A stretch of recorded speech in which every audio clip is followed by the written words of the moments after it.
You're listening to Procurement 6, the weekly podcast from the team at Art of Procurement that summarizes this week in procurement in just 6 short segments. Hi there, I'm Philip Eidson, and today is Friday, May 20th, 2022. 6. Are you effectively leveraging the audit clauses within your supplier contracts? Audit clauses, the right to audit your supplier invoices to ensure that they're delivering against the contract, are often inserted into agreements as a way to keep your suppliers accountable, especially in categories with huge volumes of transactions. However, while these audits are often carried out only when there are suspicions that you're paying for services that you're not using, an effective use of the audit clause is to perform an audit as your supplier contract is coming to an end that you're considering whether or not to renew or go back out to market. The results of this audit are valuable for 2 reasons. One is to identify if and where overbilling has occurred as you look to make a decision on the supplier relationship going forward.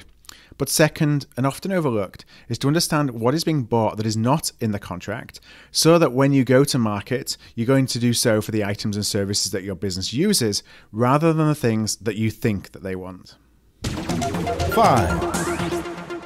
In this week's podcast, I was joined by Martin Petterson, the co-founder and CEO of Worksome, as well as James Nichols, Worksome's head of enterprise, where we chatted about contingent workforce trends and best practices. James was bullish on the role of procurement in owning or supporting contingent workforce. Procurement, they've got a real chance to be rock stars, I think. I think there's a lot of pressure on costs right now because of the pandemic. There's a lot of pressure on probably removing that kind of fixed term employee, and a lot more about contingent workforces being able to be ramped up and ramped down during different periods. Things are a lot more project based now. So I think there's a lot more pressure on procurement actually to kind of be up to speed on what is new, be able to kind of be out in the market and be happy to be talking about all of these different contingent systems and how they sit about. And I think they are now very front and center in front of C-level strategic goals. I mean, I think contingent is starting to become not one of those things that is kind of hidden and something you look at if you want to save a bit of money. It is a strategic goal. People are talking about it in boardrooms, and that then filters down into the organization, puts a lot of pressure on finding the ideal solution to that, which is probably why we're here.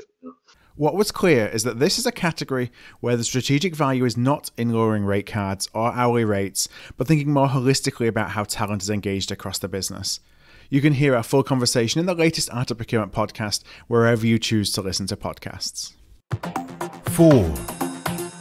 Last week, I spent 4 days outside of the procurement bubble at SAP Sapphire in Orlando, Florida. It's amazing what access to new schools of thought can do for your perspective.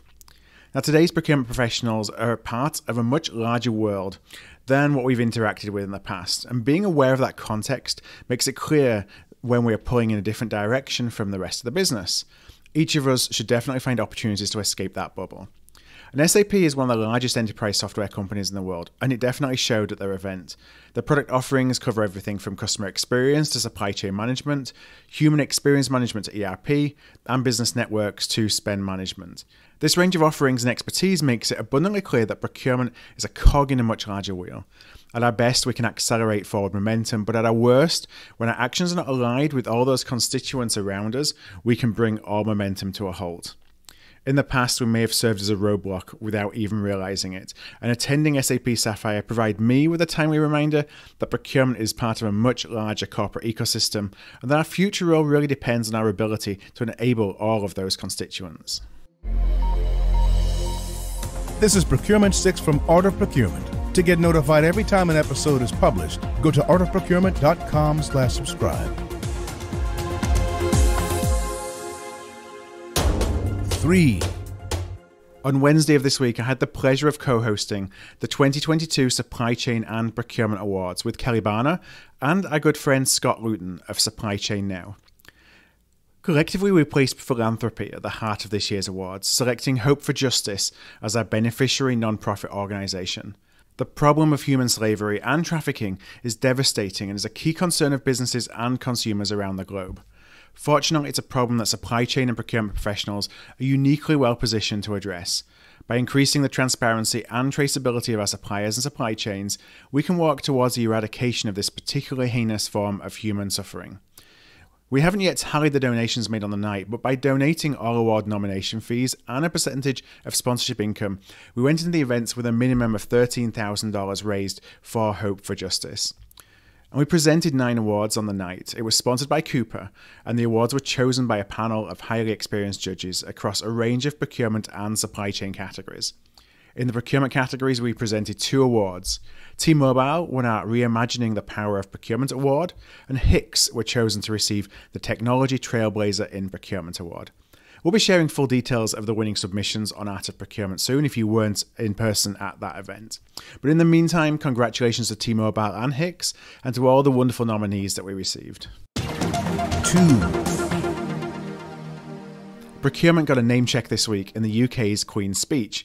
The Queen's Speech provides the UK government with an opportunity to highlight its priorities for the months ahead. It forms part of the state opening of Parliament ceremony, and this year was delivered by Prince Charles.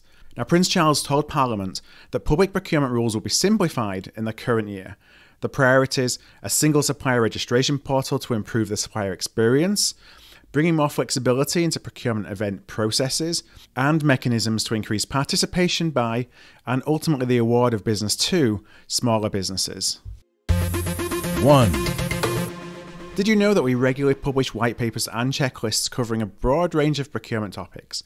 In just the past month, we have published papers discussing business travel, data readiness, contingent workforce, and a recap of all the sessions at our AOP Digital Outcomes event. To check out all our latest papers, checklists, watch again videos and more, head over to artofprocurement.com/resources. That's the resource center on Art of Procurement at artofprocurement.com/resources. Thanks for listening. We'll be back next Friday at 6 a.m. U.S. Eastern Time. If you've enjoyed this pod, help us grow and tell your peers to search for Procurement 6 wherever they get their podcasts.